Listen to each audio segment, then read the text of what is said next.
Pregnancy में अगर fracture हो जाए तो डिसीजन सिर्फ मेडिकल नहीं रह जाता, थोड़ा इमोशनल भी हो जाता है। पेशेंट की बस यही डिमांड रहती है कि डॉक्टर साहब मेरा एक्सरे मत कराइए, मैं प्रेग्नेंट हूँ, मेरे बच्चे को कोई नुकसान हो सकता है। पर कई बार इंजरी को अवॉइड करना, एक्सरे ना कराना पेशेंट के लिए ज़्यादा हानिकारक हो सकता है। तो प्रेग्नेंट पेशेंट में एक्सरे से रिलेटेड जो भी मिथ्स हैं, आइए आज उनको क्लियर करते हैं। देखिए, फ्रैक्चर में सिंगल सियाम शॉट या सिंगल एक्सरे का शॉट से नुकसान नहीं होता, बशर्ते एब्डोमेन पे अच्छे से लेड एप्रन की कवरिंग हो रखी हो। आप अपने डॉक्टर से रिक्वेस्ट कर सकते हैं कि आपको विदाउट लेड एप्रन एक्सरे में ना भेजा जाए। हमेशा याद रखिए कि अनट्रीटेड फ्रैक्चर का रिस्क रेडिएशन से ज़्यादा होता है। तो इन सिचुएशन में हमें क्या नहीं करना चाहिए? एक तो बार बार एक्सरे नहीं कराना चाहिए। अगर आपको लग रहा है कि आपके किसी हाथ या पैर में फ्रैक्चर है, अपने डॉक्टर से डिस्कस करें और उसका एक्सरे एक ही बारी में करवाने की कोशिश करें। प्रेग्नेंट फीमेल्स में फ्रैक्चर को लेकर दूसरा डर होता है सर्जरी को लेकर। क्या हर फ्रैक्चर का ट्रीटमेंट सर्जरी से हो सकता है? ऐसा बिल्कुल भी नहीं है। बहुत से फ्रैक्चर्स का ट्रीटमेंट कंजर्वेटिवली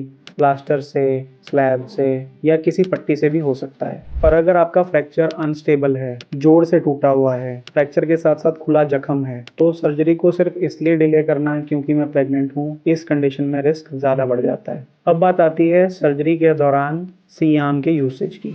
सी-आर्म एक तरह से एक्सरे मशीन होती है जो ऑर्थोपेडिक सर्जन प्लेट या रॉड डालते हुए ऑपरेशन थिएटर में आमतौर पे यूज करते हैं। अगर आपका ऑपरेशन प्लान्ड है तो आपको अपने ऑर्थोपेडिक सर्जन से ये डिस्कस जरूर करना है कि उसके ऑपरेशन में कितना सी-आर्म यूज होगा। कोशिश ये रहनी चाहिए कि सी-आर्म का यूज बिल्कुल मिनिमल हो और उसके दौरान पेशेंट के एब्डोमेन पे लेड एप्रन का कवरेज हो। देखिए, सर्जरी का डिसीजन कभी भी ऑर्थोपेडिक सर्जन के अकेले का नहीं होता। इसमें एनेस्थेटिस्ट और प्रेग्नेंट फीमेल्स के केस में गायनोकोलॉजिस्ट का इन्वॉल्वमेंट बहुत जरूरी है। जब पूरी टीम एक साथ काम करती है तो माँ और बच्चे दोनों सेफ रहते हैं। प्रेगनेंसी में फ्रैक्चर का मतलब वेट करना बिल्कुल नहीं होता। सही डायग्नोसिस, रेडिएशन का कम से कम यूज, जरूरत पड़ने पर ऑपरेशन, यही सही इलाज और सही एडवाइस है।